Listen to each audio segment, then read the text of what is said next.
Nós vamos abordar agora, a menos de 2 meses das eleições dos Estados Unidos, as vésperas do primeiro debate entre Donald Trump e Kamala Harris.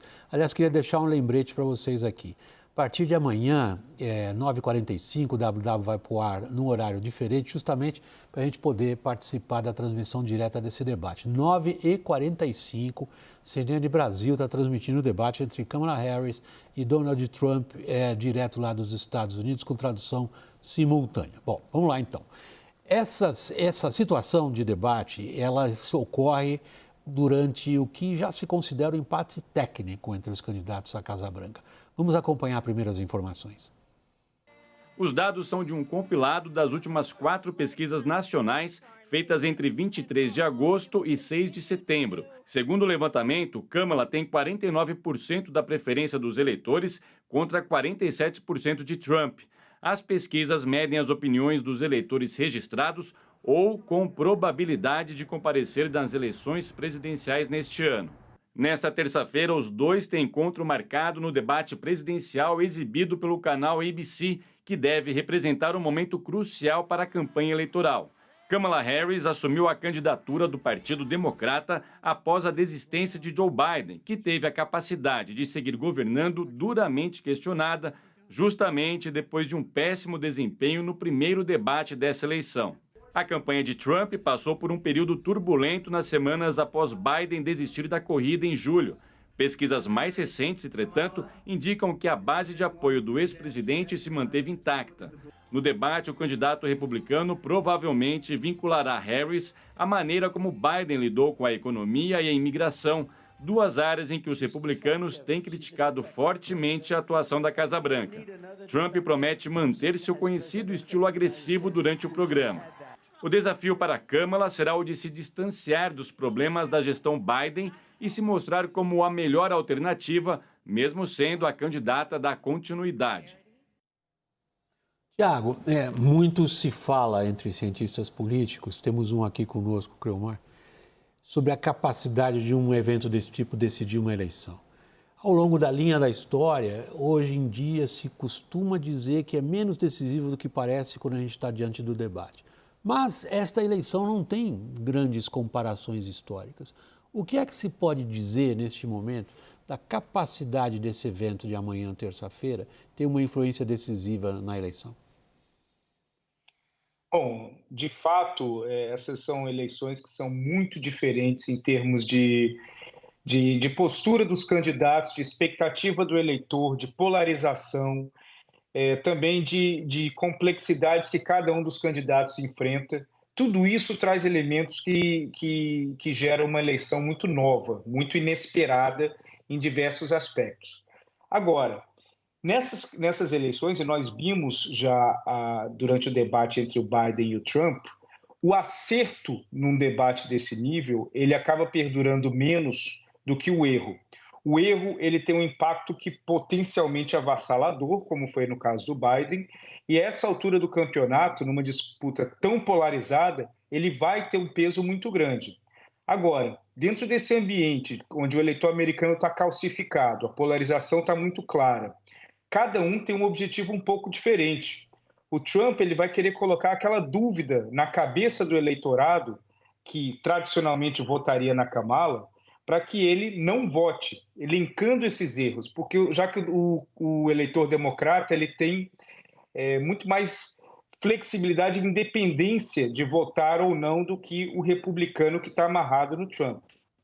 Já a Kamala Harris ela está na disputa por essa baixa quantidade de eleitor para atrair. Ela vai falar para esse público e é aí onde o Trump vai tentar induzi-la ao erro. E é o erro, muito mais do que o acerto, que vai chamar a atenção nesse debate de amanhã. Lourival, independentemente do que você tem a assinalar sobre as respectivas táticas e como que estão se preparando em torno dessas táticas, os dois candidatos, as pesquisas indicam que o entusiasmo inicial em torno da Kamala Harris arrefeceu. Isso perdura? Isso mostra que Trump volta a ser o favorito que era até ela assumir a candidatura? Acho que neste momento a eleição está sem favoritos, né? Realmente é too close to call, como dizem os americanos. Mas tem um dado que acho muito importante da pesquisa de ontem do New York Times, que mostra que 50% dos eleitores acham que o Trump não é radical demais, nem para um lado nem para outro. 50%. E apenas 42% acham isso da Kamala Harris. Ou seja, eles acham a Kamala mais extremista do que o Trump, né? E a pesquisa da semana passada da CNN revelou que 15% do eleitorado dos estados pêndulo estão indecisos. 15%. E com 8 pontos de vantagem do Trump nesse quesito fundamental, que é o da moderação. Por que ele é fundamental? Porque um candidato, um eleitor, ele está indeciso em um estado pêndulo porque ele é moderado, né? Esse eleitor não tem uma preferência de princípio pela esquerda ou pela direita. O que ele quer evitar é um extremismo que o Trump quer impor a Kamala Harris. Então, eu acho que esse debate vai ser muito em torno de a Kamala Harris tentar demonstrar uma moderação sem perder o entusiasmo do eleitor de esquerda, que, como o Thiago estava explicando, pode perfeitamente não ir votar. Não é que ele vai votar no Trump, mas se ele não for votar, um eleitor mais progressista, mais liberal, prejudica bastante a Kamala Harris. Enquanto o eleitor republicano ele é mais aguerrido, ele é mais, inclusive tem mais condições materiais de votar, tem mais, enfim, historicamente comparece mais. Então, o Trump, por outro lado, precisa retratar a Kamala Harris como uma extremista, né?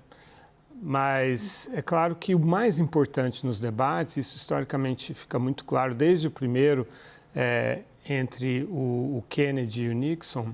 Lá nos anos 60. É que o importante mesmo é o desempenho pessoal, né? O Reagan, por exemplo, porque ele derrotou o Carter no debate, por causa da capacidade de carisma, de conquistar, né? De parecer amigável e tudo isso. Então, e aquela frase que ele falava para o Carter, here you go again. Lá vai você de novo. Você com essa conversa. Com esse papo, exatamente. Então, o desempenho pessoal é fundamental. Então, a pessoa tem que estar bem naquele dia.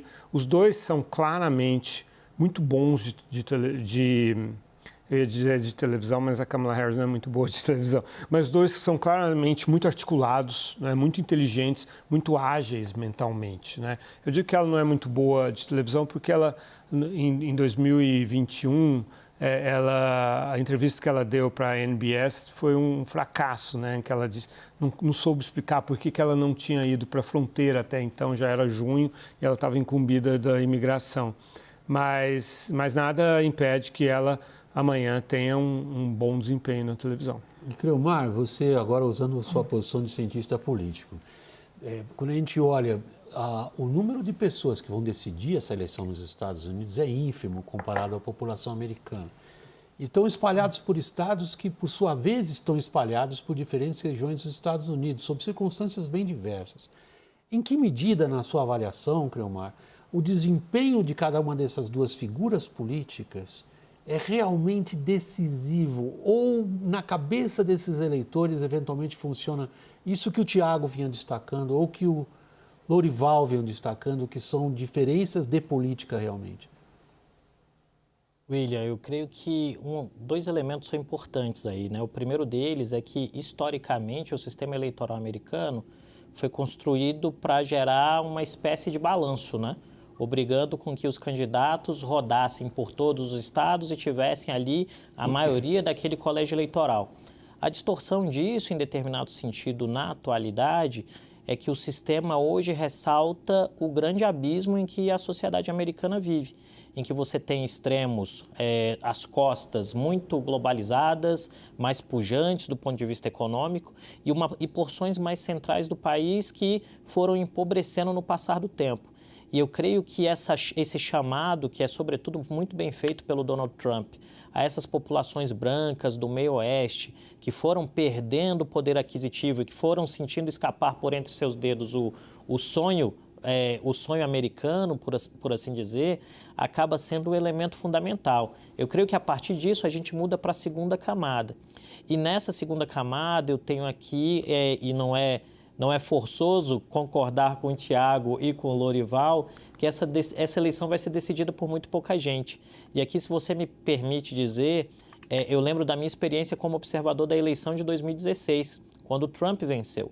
E naquela situação me chamou muita atenção, ali ainda como professor universitário, o fato de que um número enorme de pessoas que passaram meses militando pela Hillary Clinton não foram votar, né? Porque achavam que não era importante votar, achavam que a eleição estava decidida, ou caíram no argumento falacioso de que era impossível que a Hillary fosse derrotada por alguém com tantas questões mal resolvidas como Donald Trump. E no fim nós vimos aquele resultado. Me parece que hoje, com a atual conjuntura, a eleição é muito mais apertada, a eleição vai ser decidida na foto, ali na linha de chegada, por assim dizer, e me parece que a capacidade que ambos os candidatos têm amanhã de não só dizer sua plataforma, mas aqui vem um outro elemento interessante, gerarem material para os cortes posteriores na internet, vai ser também muito determinante nesse processo.